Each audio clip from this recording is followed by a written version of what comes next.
Hello everyone! For today's video ay magluluto nga tayo ng sinabawang sapsap.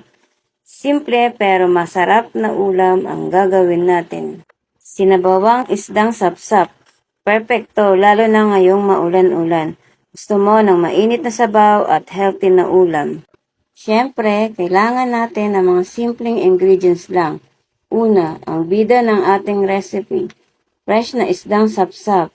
Hugasang mabuti para siguradong malinis.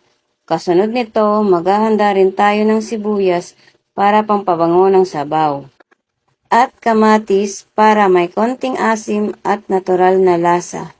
Hindi rin mawawala ang talbos. At malunggay na sagana sa vitamins. At syempre, dagdag pampalusog para sa buong pamilya.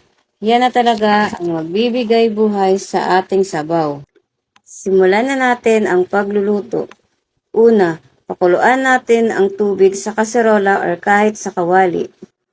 Pag kumulo na, ilagay na natin ang luya, kamatis, at syempre sibuyas. Hayaan nating lumabas ang natural na katas para mas malasa ang sabaw. Kapag kumulo na, ilagay na natin ang sapsap. Dahan-dahan lang ilagay para hindi masira ang katawan ng isda. Lutuin ito ng ilang minuto hanggang sa maging malambot at maluto ng husto. Kapag lutong-luto na ang sapsap, ilagay na ang ating talbos at malunggay. Haluin ng bahagya at pakuluan lang ng saglit para hindi mawala ang sustansya. At ayan, tapos na agad. Napakasimple pero siguradong mapaparami ang kanin. Mainit, malasa, at puno ng nutrisyon ang ating sinabawang sapsap with talbos at malunggay.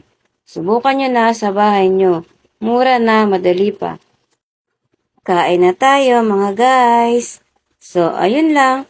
Thank you for watching. Don't forget to follow, share, and like.